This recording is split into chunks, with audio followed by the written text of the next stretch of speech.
I do appreciate the opportunity to share. Russ, thanks.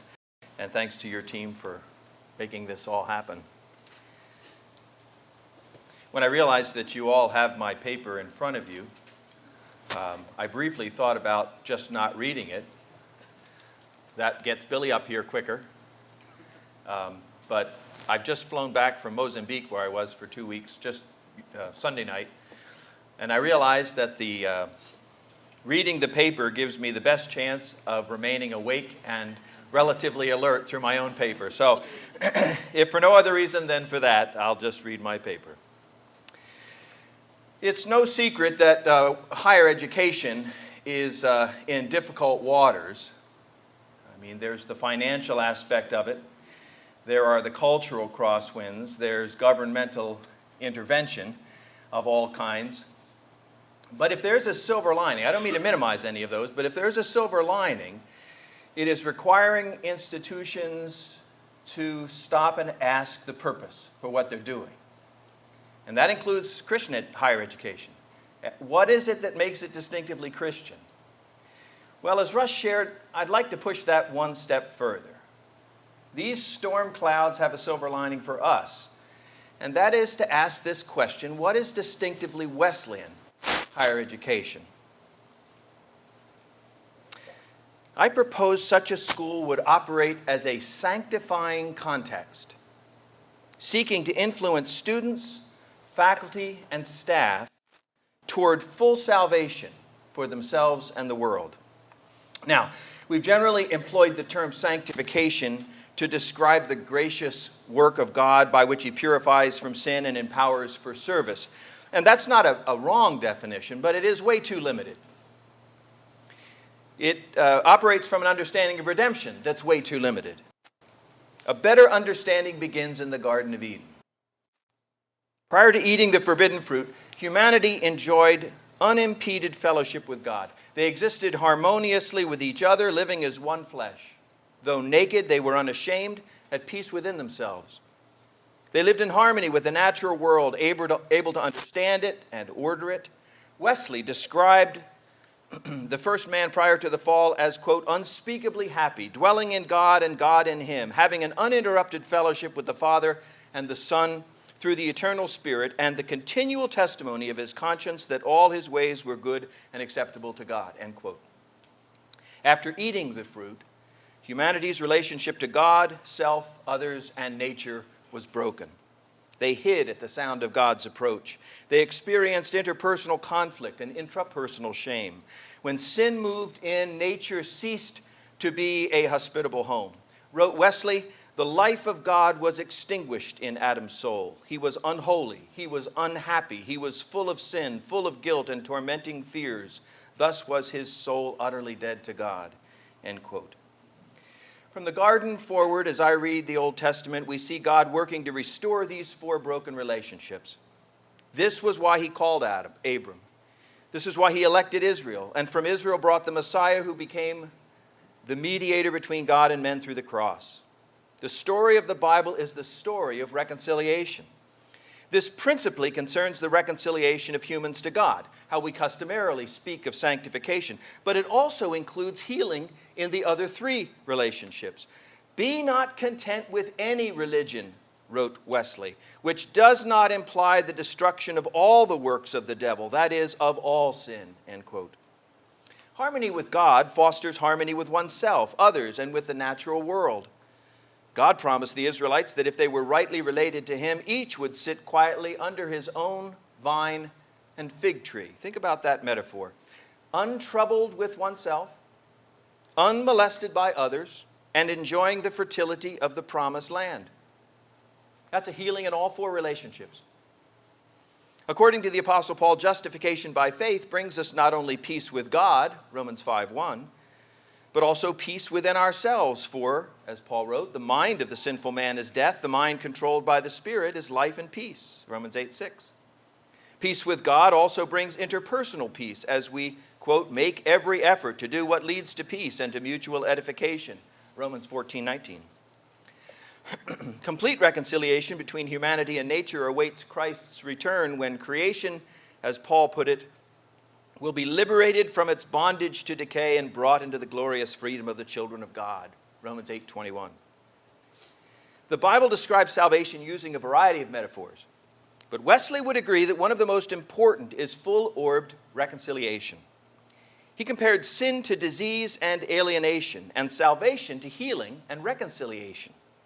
That is, to love. According to Donald Dayton, love was the organizing motif of Wesley's thought. Dayton says, quote, "The image of God in Eden was the ability to love, and it was this ability to love that was lost in the fall. Justification brings forgiveness for Wesley, but the real point is the therapeutic work of grace in restoring the ability to love in regeneration and sanctification." Well, if salvation means full-orbed reconciliation, and if sanctification is the process whereby these reconciling effects are progressively incorporated in the life of the believer, then sanctification should be defined broadly as reconciliation with God, self, others, and creation. According to Randy Maddox, this was how Wesley understood holiness. Maddox writes that for Wesley, quote, "The proper relationship to God is knowing, loving, obeying, and enjoying God eternally." That is participation. The proper relationship to other humans is loving service. The proper relationship to all other animals is loving protection. When each of these relationships is properly expressed, we'll also have a proper relationship to ourselves in self-acceptance, end quote. For Wesley, the metaphor that best expressed the sanctified life was restoration in the image of God. Real religion, said Wesley, is a restoration, not only to the favor, but likewise to the image of God, implying not barely deliverance from sin, but the being filled with the fullness of God, end quote. Gospel holiness, said Wesley, is, quote, "no less than the image of God stamped upon the heart," end quote. Full-orbed reconciliation provides a new identity. One might say a new meta-identity. The reconciled is one in whom the image of God is being increasingly restored. One's sense of identity is instrumental in moving a person from moral understanding to action. Colby, Ehrlich, Beaumont, and Stevens contend that, quote, "moral understanding acquires a motivational power through its integration into the structures of the self." According to Charles Taylor, quote, "To know who I am is a species of knowing where I stand. My identity is defined by the commitments and identifications which provide the frame or horizon within which I can try to determine from case to case what is good or valuable or what ought to be done or what I endorse or oppose." In other words, continuing Taylor's comments, it is the horizon within which I am capable of taking a stand, end quote. One may have many identities, male, middle-aged, white, but there is a meta-identity, which, in the words of Glanzer and Ream, takes priority over one's other identities. These identities usually link to larger meta-narratives, end quote. Wesleyan theology, operating with a meta-narrative of full-orbed reconciliation, identifies the meta-identity for each believer as one in whom the image of God is being finally and fully restored, being filled, Wesley said, with the fullness of God. The restoration of the divine image for Wesley meant that, quote, "seeds of spiritual death," end quote, will gradually be expelled in this life, quote, "before this earthly tabernacle is dissolved," end quote. With the resurrection of the moral image, I can once again experience fellowship with God. The restoration of the natural image allows me to exercise my liberty, will, and understanding in ways increasingly disencumbered by sin. Creation in the divine image included the capacity to exist in relationship with others and with myself, as known within the triune God. Salvation restores the relational nature of the divine image as well. The restoration of the divine image means a renewed capacity to experience inter- and intrapersonal harmony, even as the triune God exists, to quote Daniel Migliore, "incomparably hospitable to each other," end quote. The restoration of the divine image also speaks to a renewed stewardship of creation. This explains why Wesley spoke often and insistently about being good stewards of our money, why he devoted himself to understanding medicine and other apparently non-religious subjects, and why he insisted on meeting the physical as well as the spiritual needs of people. While God is the one who accomplishes this sanctification, he graciously chooses to do so employing human participation. In the natural state, no one is capable of responding to God, but through prevenient grace, said Wesley, every man has a measure of free will restored to him by grace. End quote. Humans are now responsible to respond to that grace, what Maddox calls responsible grace. We are also responsible to assist others in responding to the grace they have been shown. The Bible offers many illustrations of how God uses people to assist other people toward full-orbed reconciliation. The work of the priests and Levites offers one example. They not only allowed Israel to become reconciled to God, but also reconciled to themselves, to each other, and to the natural world. The church, to cite another example, not only functions as a cosmic demonstration of a people reconciled to God, but also to each other. We've been called to be peacemakers, given the ministry of reconciliation, and entrusted with keys that can loose those bound by sin. God designed this work of sanctification to be done within communities. Israel was not only declared a holy nation, but was designed to become increasingly holy as a nation. God gave the keys to the church. He did not create a set for each of us. Communities produce sanctification, in part because they provide a common meta-narrative, a story which interprets all other stories. They also provide a meta-identity, which supersedes all other identities, as well as providing examples and mentors to guide us toward this new identity. Sanctification occurs in community in part through practices within that community. According to Craig Dykstra, practices are more than something we do. He continues, instead they become arenas in which something is done to us, in us, and through us that we could not of ourselves do, that is beyond what we do, end quote. Christian practices are what Christian people, quote, do together over time in response to and in light of God's active presence for the life of the world. End quote. Wesley understood the importance of sanctifying contexts. He knew people grew best when surrounded by others who embraced the same story and sought the same goal. There is no holiness, he said, but social holiness. Holy solitaries is a phrase no more consistent with the gospel, he wrote, than holy adulterers. He structured the Methodist movement, as you all know, around a series of groups, each serving a different function beneath the one main purpose, restoration in the image of God. Wesley also recognized that sanctification was accomplished in part through means of grace, certain indispensable practices such as Eucharist, prayer, scripture reading, and Christian conferences. So let me bring this all to a tentative summary here before we move on. Sanctifying context, here's my definition, are those communities with a shared story of full-orbed reconciliation and shared practices, means whereby God's grace is communicated to us. These communities seek to foster within its members a new identity, one which supersedes all others, those in whom the image of God is being restored. Wesleyan colleges and universities should intentionally operate as sanctifying contexts. Here, students would not only receive quality instruction from faculty who care deeply for their subject and their students, but more significantly, would receive this instruction in the context of an all-encompassing story, allowing students to understand not only the what of their instruction, but the eternal why. Through the entire experience, particularly through shared practices, students can discover their true identity. As image bearers, they will also recognize the importance of being fully reconciled with God, themselves, and others. Their moral formation will occur holistically, spiritual and emotional development occurring in sync with their intellectual development.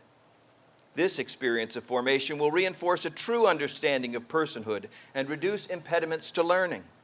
This new identity will provide a clear vocation as stewards allowing a greater understanding of and appreciation for their education, and enabling graduates to take their place as change agents in the world and for eternity.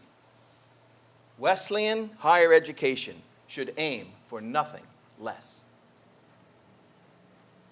Now, I know making sanctification the goal of higher education sends a shudder up the spine of many academics, perhaps some in this room. Some object to emphasizing sanctification because it puts too much emphasis on doctrine, which is thought to be counterproductive when recruiting students, which, need I remind you, is especially important these days. Making our schools into sanctifying contexts, however, is not about becoming sectarian, but about living out our heritage and purpose.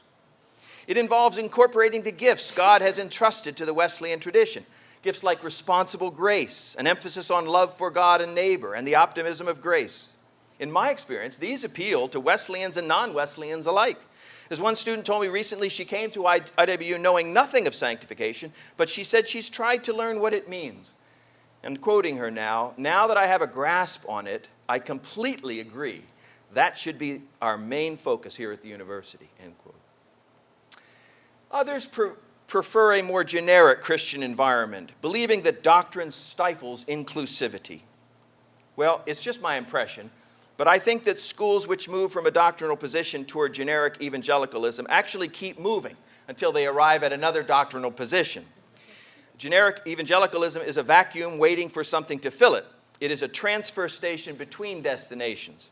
All institutions, write Glanzer and Ream, share in some tradition, regardless of whether such a relationship is conscious or not, end quote. These authors recommend schools embrace their tradition, creating a hospitable climate, their words, in which students come to appreciate the particulars of a given place, end quote.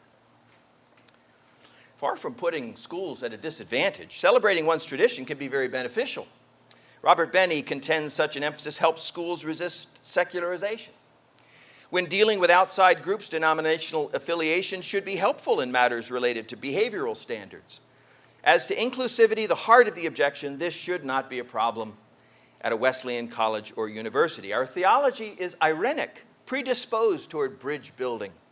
We follow in the footsteps of Wesley, who wrote, "As to all opinions which do not strike at the root of Christianity, we think and let think," end quote. Another objection concerns the compatibility of academic freedom in a creedal institution, or should I say the perceived incompatibility of those two. Now, aside from the fact that the American Association of University Professors finds no inconsistency between academic freedom and confessional requirements, so long as the latter are clear at the point of hiring, this objection completely misunderstands academic freedom. It's now understood to refer to the freedom for the individual professor, but actually the term is intended to mean freedom for the academic community. This means freedom for the faculty, but also for the student to seek truth without restraint. It means freedom for the academic community to operate unhindered from outside intervention, but also from internal erosion brought about by neglecting the tradition and sacrifice that preserved the institution until the present. Many naively define academic freedom to include only freedom from limitations. The scholarly community in general, and each discipline in particular, works with very clear limitations. Think academic honesty. These are limitations, and you can't have a discipline without one. All faculty members work out of prior commitments. The same is true for colleges and universities. All social institutions, writes Christian Smith, are embedded within and give expression to moral orders that generate, define, and govern them. Or as Glanzer and Ream put it more succinctly, secularity does not equal neutrality. In essence, no morally neutral universities exist, end quote. Far from restricting freedom, prior commitments permit it by providing a basis for agreement and a perspective from which to see connections across disciplines. One scholar compares doctrinal commitments to an ecosystem. This is where new relationships take form, an important place of exchange and growth, she writes, as an individual chooses to respond to another, end quote. Another compares doctrinal boundaries to human skin, which not only protects the body, but also facilitates sensitive exchange with the outside world. The ecclesially based university, says Kavanaugh, quote, is better equipped to promote freedom precisely because it has a fuller understanding of the quest for truth. Freedom and truth are the true colors under which the ecclesially based university sails, end quote. Some object to this project because they see sanctification as the work of the church, and I totally agree that the local church is the ultimate sanctifying context. That's why I'm calling this a sanctifying context. The Wesleyan and Pietistic traditions, however, saw God at work through ecclesiolae in ecclesiae, little churches within the larger church. So I'm not suggesting that our colleges and universities take the place of the local church, but I believe they can be little churches, supplementing the work of the church by shaping a specific demographic of current and future leaders. Yet another objection, that this detracts higher education from its true purpose, the intellectual formation of students. And once again, I think they've completely missed the point. Because this objection misses the fact that thinking always occurs in conjunction with the affect, never apart from the affect. It also ignores the formation that's already taking place in academic environments, intentionally or otherwise. Think classrooms, residence halls, fraternities, sororities, advising sessions. They're all formative. All education, writes Parker Palmer, quote, not just religious education or education that has some kind of formal theological. All education is either producing spiritual formation or deformation. Well, some are willing to grant the possibility of moral formation, but they'd prefer something less religious. Give us students that are good citizens, or give us students that are liberally educated. And I grant these are good goals, but they aim way too low. Our students were not created to just be liberated learners or good citizens of a liberal democracy. Our students were created to love God eternally, and we betray our heritage and our students if we suggest anything less. Thankfully, our theology does not require a choice between fitting our students for earth or heaven. No theological tradition is more optimistic about the capacity for God's grace to transform us and society through us. I would argue by giving us a meta-identity beyond earth, we can do the greatest good on earth. Will making our schools sanctifying context sideline the significant minority of students who profess faith in another religion or in no religion? Well, since we believe spiritual formation begins prior to conversion through prevenient grace, even non-Christian students can benefit from a sanctifying context. Some of Wesley's society only required that participants needed to, quote, 1, avoid evil, 2, do good, and 3, employ the means of grace, end quote. I thought these requirements sounded an awful lot like the behavioral codes at most of our schools. By submitting themselves to the disciplines and practices of a sanctifying context, I would argue that non-Christian students can still benefit. They can still experience spiritual formation even prior to conversion. That's our tradition. Some might be concerned that an emphasis on sanctification puts us on a collision course with our accrediting bodies. Well, no doubt, expressing theological truths in language acceptable to our liberal democratic climate and assessing spirituality do present challenges, but they're challenges that can be overcome. We can demonstrate that we are providing, humanly speaking at least, the necessary inputs to help students experience full-orbed reconciliation. We can also demonstrate outputs. Christian character, while difficult to quantify, is easy to recognize. Jesus said his disciples would be known by their fruit, chiefly love. We can measure how well our students increasingly possess the virtues which flow out of love for God and others. That this call to turn the university into a sanctifying context is coming from Wesleyans is certainly too much for some people. I can hear them now. This is just what we'd expect from you holiness people. You never did like higher education. Your religion has always been more about the heart than the head. Well, admittedly, the holiness movement has not always been supportive of a college education. Back in the 90s, I received a letter from the eminent church historian Mark Knoll asking for a copy of my dissertation on biblical interpretation in the American holiness movement of the late 19th and early 20th century. I remember feeling incredibly flattered by this until I learned that this was for his work on anti-intellectualism among evangelicals. For a long time, our tradition has agreed with the late 19th century holiness preacher Beverly Carradine, who criticized exegesis as exit Jesus. And when we did start schools, admittedly, they were unaccredited Bible institutes to train preachers. But the long view, however, tells a fuller story. Certainly Wesley, and for the most part Wesley's heirs, valued higher education. And I hope to hear Dr. Mullen elaborate on this tomorrow, because I know she's given a great deal of thought to this. An increasing number of denominations in the Wesleyan tradition now require or recommend graduate theological education. Yesterday's Bible institutes have become accredited colleges and universities. But here's the point that struck me as I was getting ready. More than these others, the anti-intellectual rhetoric was a rejection, not of education per se, but of education that was focused on the heart, on the head rather, but neglected the heart. It was not opposed to education, just the wrong kind of education. As to the criticism that our tradition has emphasized the heart, I plead guilty as charged. Wesleyans insist it is not enough to love the Lord with our minds. We must love him with our heart, soul, and strength as well. I love these lines from Charles's hymn. Unite the pair so long disjoined, knowledge and vital piety, learning and holiness combined, and truth and love let all men see.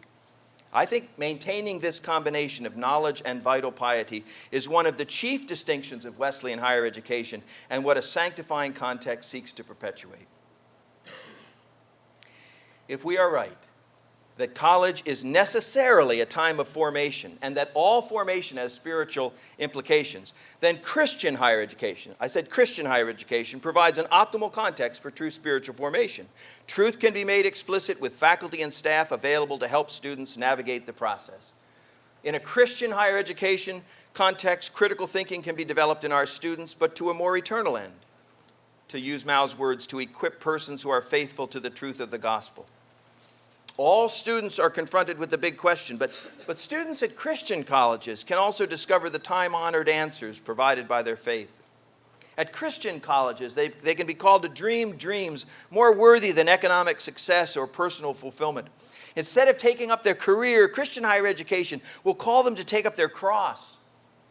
Christian colleges and universities, writes Michael Budd, should, quote, make participants more fully into disciples shaped by the priorities and practices of Jesus Christ, to help them discern their vocation as members of the transnational body of Christ, and to contribute to the mission of the church, to help the church serve more fully and faithfully as a foretaste of the promised kingdom of God on earth as it is in heaven, end quote. Glanzer and Ream express it well. Students at Christian colleges and universities will be challenged to place their vocation, quote, within the larger purpose of the church, which involves the redemptive development of humans and human creations, end quote. Now, as much as I appreciate the potential of Christian higher education as expressed in these sentiments, something is missing. Students do need to find their vocation. They do need to become instruments of justice and redemption, but they were made for something more. They were made to be filled with the fullness of God. With our theological resources, Wesleyan colleges and universities are ideally placed to help our students experience the answer to Wesley's prayer, Heavenly Adam, life divine, change my nature into thine. Move and spread throughout my soul, actuate and fill the whole. So what will happen to a student if he or she were educated in a sanctifying context? Well, honestly, maybe nothing. We can't guarantee spiritual formation any more than we can guarantee emotional or intellectual formation. But what might happen? What might happen if we operated our schools on this model? And if a student fully exercises responsible grace and the power of the Holy Spirit, essentially, that student would discover a meta-identity of one in whom the divine image is being increasingly realized, immersed in a context where all their activities, curricular, co-curricular, and extracurricular, were undertaken with the primary goal of reinforcing this meta-identity should yield significant benefits. And this is a selection. The student would be able to identify and critically assess the other identities laying claim to her and place them where they belong, beneath the meta-identity of the divine image. The student's actions would be increasingly characterized by love for God and others, these being the clearest marks of what it means to be created in God's image.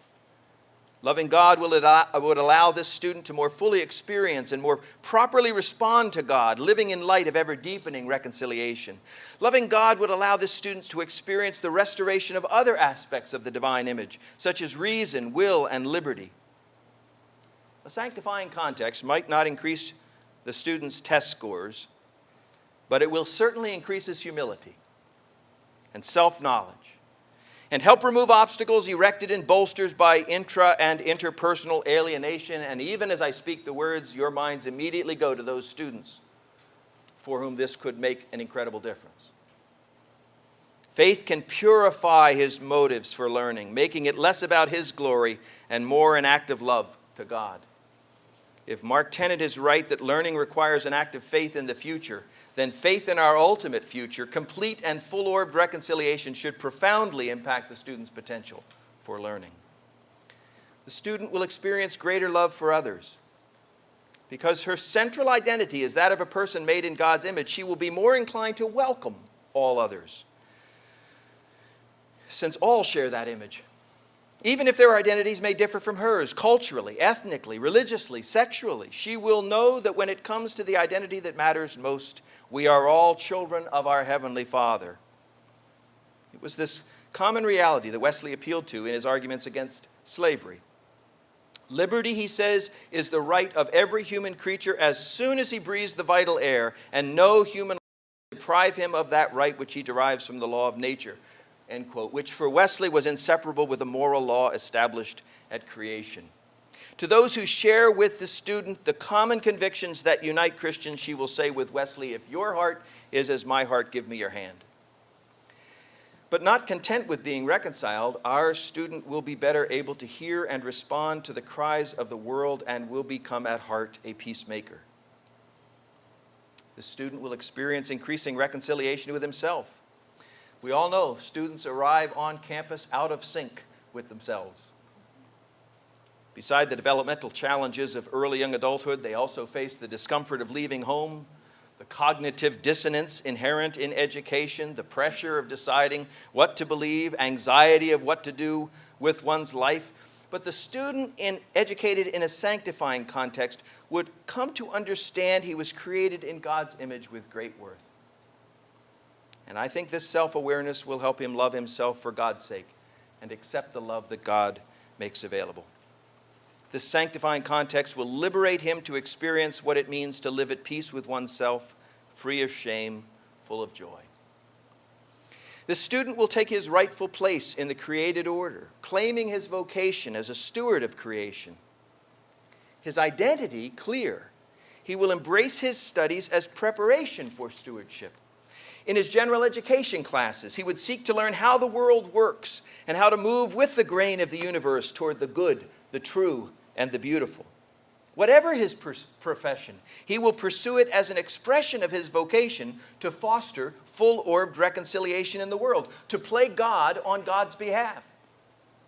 Even as he changes jobs 10 plus times through his working life, he will be equipped to increasingly discover how God might use him to foster blessing and undo the curse. He would understand how his God-given vocation helps him live out the divine image. The student will maintain a lifelong loyalty to the community of faith and to the community's practices in the local church, having discovered how essential they were in her spiritual formation. And she'll also be instrumental in helping others to experience the grace of God in the church and its practices. In a sanctifying context, this student will learn to live so he knows how to die. This, says Monica Hellwig, should be the goal of higher education. Not to prepare students to graduate, but to die. This meta-identity that results from education in a sanctifying context not only allows this student to live his life well, but prepares him for his real purpose, to eternally love with perfect love the God whose image he now fully shares. For Wesleyan colleges and universities to become sanctifying contexts, the whole campus must be involved, reinforcing our common story and identity through faithful practices both inside and outside the classroom. So this is going to take faculty, staff, curriculum, policies, chapel, residence life, sports, administration, trustees. All aspects of Wesleyan higher education must aim toward this goal. And so too must external constituencies, such as denominational officials, local church pastors, and congregations. But let me start with faculty, because they are essential in this process, being fully supportive and engaged in this process. They do not need to do all of the heavy lifting. Did you hear me say that, faculty? We do not need to do all of the heavy lifting to maintain this context. But hear me, it will not happen without faculty support. Finding and developing the kind of faculty is one of the most important jobs at an institution. To quote Nathan Hatch, the one responsibility that should elicit our greatest creativity. What an institution and its students become largely depends on the faculty it hires and promotes. Schools need to resist the temptation to make such decisions, listen to me, based primarily on publishing records, teaching skills, academic pedigree. Instead, the top criteria for hiring faculty and promoting those faculty should be clear evidence that this candidate's calling and passion is to help students experience the restoration of the divine image. How do you recognize these folks? Well, they're fully engaged in their own sanctification. They understand their vocation as teacher and scholar as entirely consistent with the sanctification of their students. They cultivate an atmosphere of hospitality in the classroom, particularly through the null curriculum, making all students feel welcome.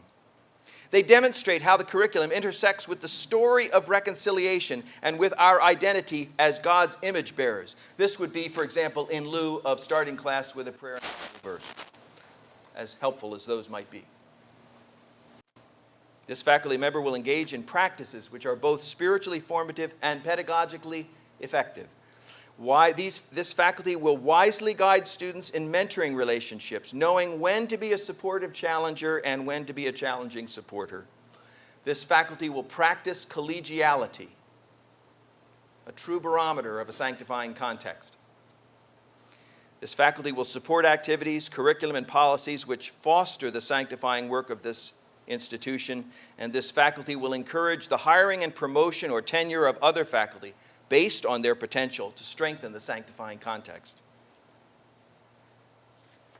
Now for student development. Student development staff and programming also play a strategic role in fostering a sanctifying context.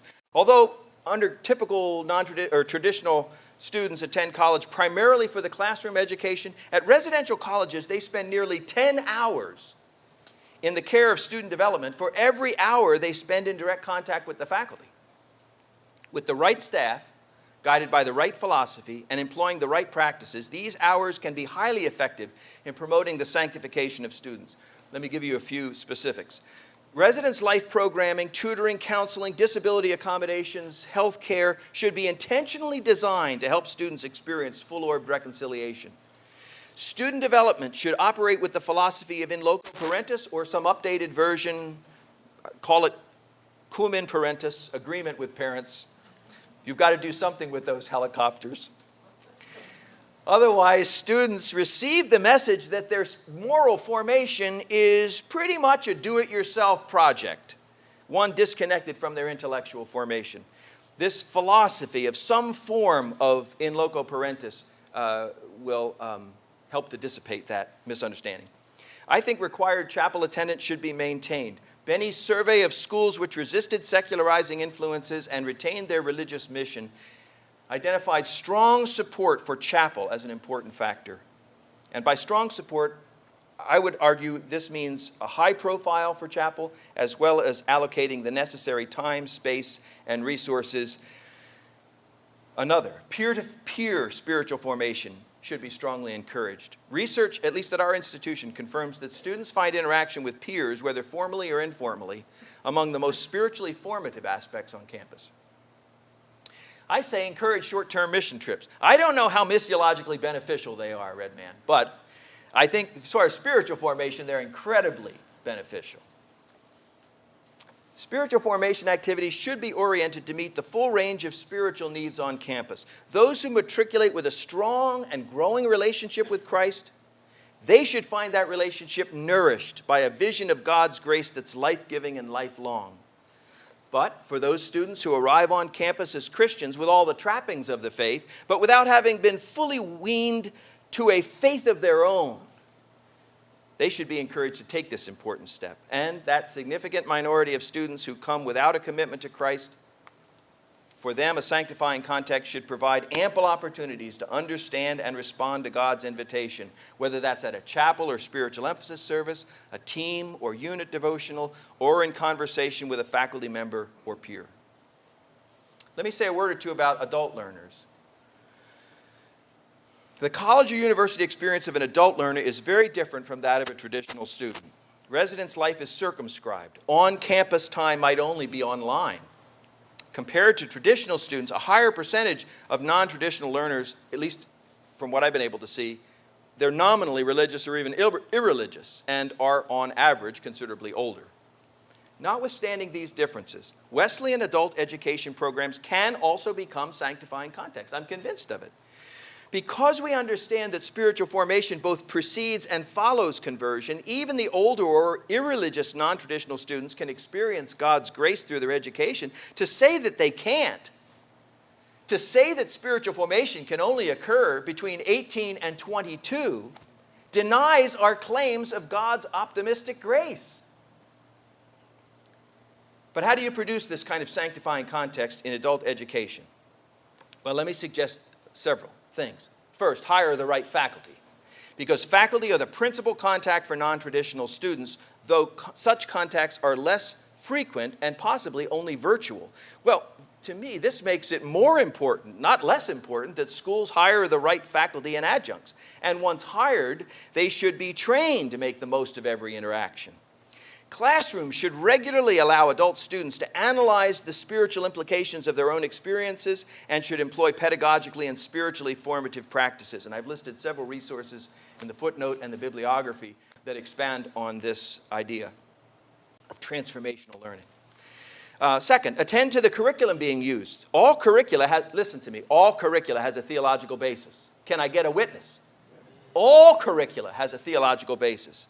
Particularly, if you don't believe me, think about these assumptions. Who we are as persons, that's theological. What is our purpose in life? That's theological. What is our calling? That's theological. What is our identity? That's theological. Those who write our curricula should be theologically astute and committed to fostering a common meta-narrative and meta-identity through what is taught. Next, attend to the interactions between student and institution. A sanctifying context, whether in a traditional or non-traditional setting, needs to be student-centered.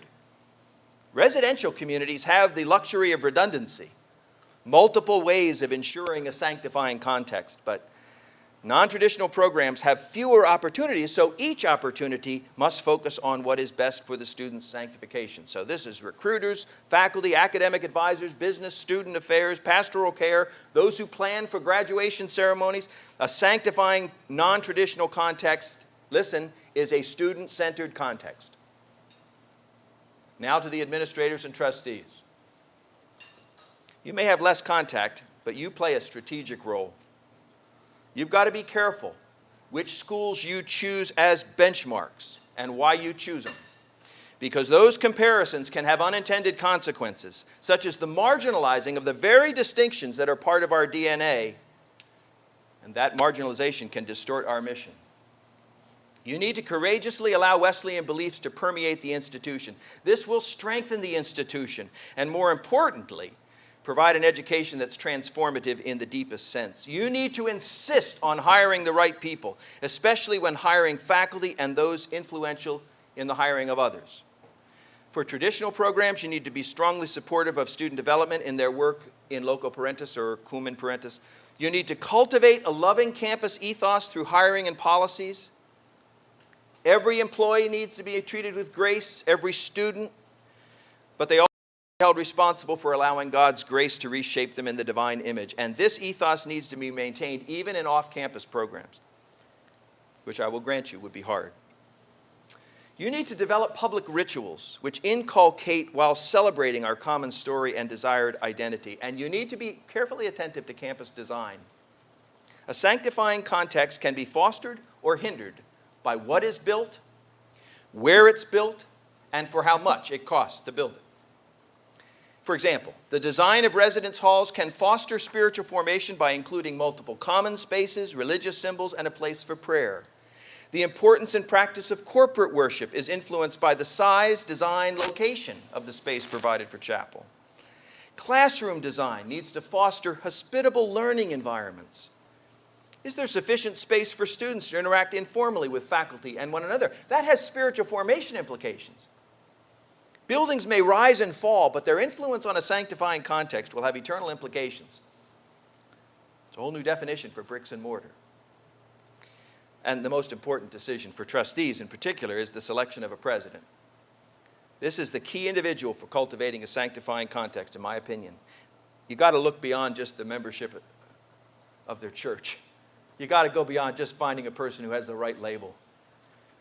He or she must be committed to the full work of sanctification in themselves, in their administrative team, in the faculty and staff, and especially in the students. Now, those outside the institution, such as denominational officials, district superintendents, local church pastors, local congregations, financial supporters, also have a role in this. For example, financial support. It is crucial now. I believe it's going to become even more crucial in the decades to come, especially if schools have to choose between federal and state support and faithfulness to their convictions. External financial support is going to be even more crucial. Congregations must encourage parents to be willing to make this additional sacrifice necessary. And to me, the key here is the youth pastor, or in smaller churches, the pastor. They need to make clear that education in a sanctifying context is well worth the sacrifice. External constituencies, let's be honest, we're mostly insiders here, but external constituencies need to hold us accountable. They need to be asking the hard questions, but they need to be the right questions. The facts to which students are exposed are important, but much more important are the people the students are becoming. And pastors, would you please courageously promote the Wesleyan theological heritage in your church? I hate for the first time a student from a Wesleyan congregation, I hate for the first time they hear the term sanctification to be when they arrive on our campuses. In their study of Christian colleges and universities, intentionally engaged in moral education, to which I commend this book to all of you. Glanzer and Ream found many schools contributing to the moral formation of their students, but they found none, I thought this was telling, none who actually talked of their phrase, forming saints. Well, we have the theological resources to form saints.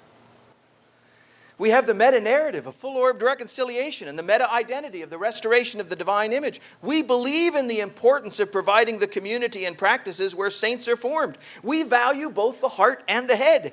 We want to change the world and reach heaven. We have all the theological resources to form saints. But do we have the courage? Thank you.